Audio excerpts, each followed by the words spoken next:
Mais chaque fois que ces éruptions solaires se produisent, des batailles ont lieu, des événements désastreux se produisent. Ces 12 mois, probablement, ou au moins 9 mois, pourraient être à leur apogée. Peut-être, il y a environ 17 à 18 mois, cela a commencé.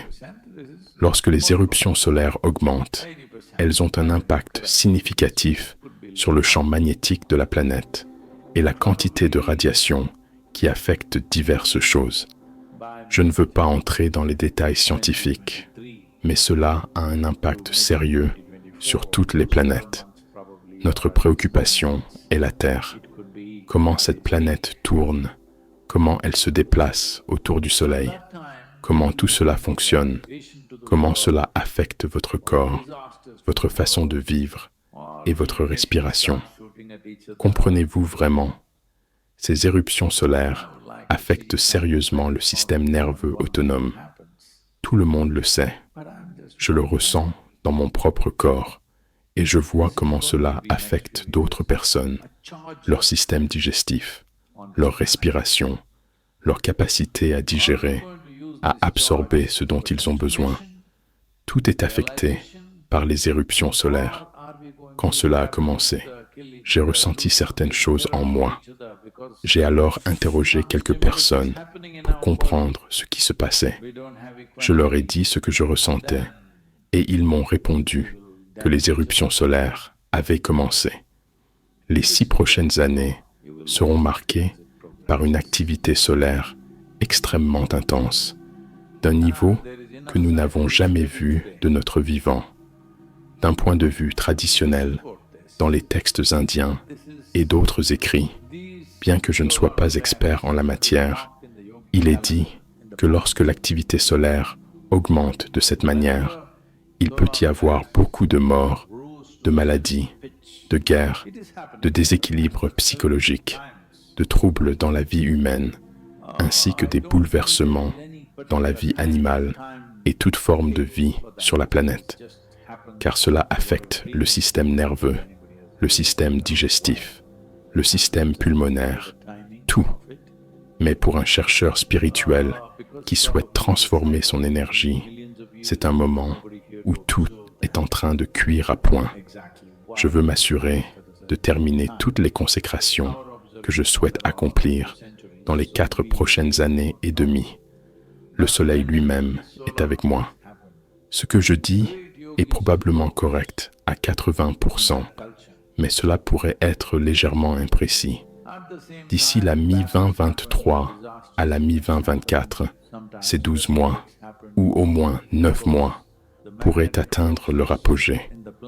À ce moment-là, allons-nous apporter une prise de conscience au monde ou provoquer des catastrophes? Les nations vont-elles commencer à s'attaquer? Je ne sais pas. J'aimerais voir quelque chose de positif se produire, mais je ne suis qu'un homme. Les prochaines années seront une période chargée pour cette planète. Allons-nous utiliser cette énergie pour la transformation et la réalisation?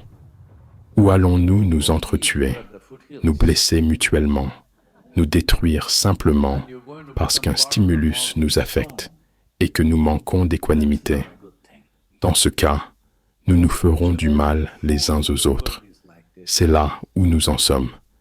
Vous observerez cela au fur et à mesure. Aujourd'hui, il existe suffisamment d'études scientifiques pour appuyer cette idée. Ces éruptions solaires ont été mentionnées dans le calendrier yogique par le passé. Chaque fois que l'activité solaire atteignait un certain niveau, des grands yogis apparaissaient dans la culture, mais en même temps, des batailles éclataient, des événements désastreux se produisaient, et parfois, des tremblements de terre survenaient, car les forces magnétiques de la planète et les forces thermiques dans le noyau terrestre sont toutes influencées par les éruptions solaires. Si un volcan entre en éruption et que vous avez une vue panoramique, ce serait un spectacle fantastique. Vous ne voudriez pas le manquer, n'est-ce pas? Sauf si vous êtes au pied du volcan et que vous risquez d'être englouti par la lave, ce qui n'est pas une bonne chose. Toutes les forces du monde fonctionnent ainsi. Quand quelque chose comme cela se produit, les populations de la planète devraient avoir la sagesse de se placer au bon endroit afin que cette force supplémentaire exercée sur la Terre puisse nous être bénéfique. C'est pourquoi l'approche de chaque aspect de votre vie devient essentielle. Sinon, il y aura de la souffrance, de la mort et des problèmes. Si nous ne pouvons pas changer le monde entier, cela ne devrait pas être impossible avec les technologies de communication actuelles. Nous n'avons jamais eu autant de possibilités de communication qu'aujourd'hui. En utilisant ces technologies et l'influence des éruptions solaires, nous pouvons faire des 4 prochaines années et demie une période formidable pour l'humanité. Mais si nous ne le faisons pas, certains segments de la société s'élèveront, tandis que d'autres non. Nous ne savons pas comment cela évoluera. Ce n'est pas nécessairement un désastre global soudain, comme un tremblement de terre ou une inondation, mais il y aura un stimulus supplémentaire affectant les énergies de la planète, les forces géomagnétiques, les radiations nucléaires, la queue magnétique de la Terre, la relation entre la Lune et la planète, et la façon dont elle redirige l'énergie des éruptions solaires vers la Terre. Tout cela aura un impact. Lorsqu'un stimulus supplémentaire intervient, c'est comme lorsque vous roulez à moto. Aujourd'hui, les motos modernes ont plusieurs modes. Mode tout-terrain, mode pluie, mode tourisme, mode sport. Je garde toujours ma moto en mode sport, quoi que je conduise, parce que je veux toute la puissance. Donc, quand je roule, que ce soit en Inde ou ici, l'autre jour, je roulais bien, mais la roue arrière glissait un peu, parce que ce sont des motos très puissantes. Si vous la mettez en mode pluie, cela réduit la puissance.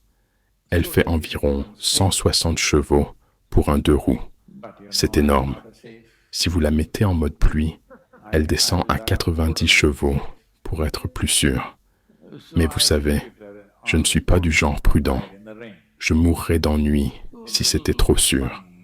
Alors, je la garde en mode sport et je roule sous la pluie. C'est un peu drôle. La roue arrière fait quelques écarts. Mais quand il y a de la puissance supplémentaire, on peut faire des choses qu'on ne peut pas faire sans la puissance nécessaire, n'est-ce pas? En ce moment, c'est ce genre de situation. Il y a un surplus d'énergie partout sur la planète, et cela va encore augmenter dans l'année à venir.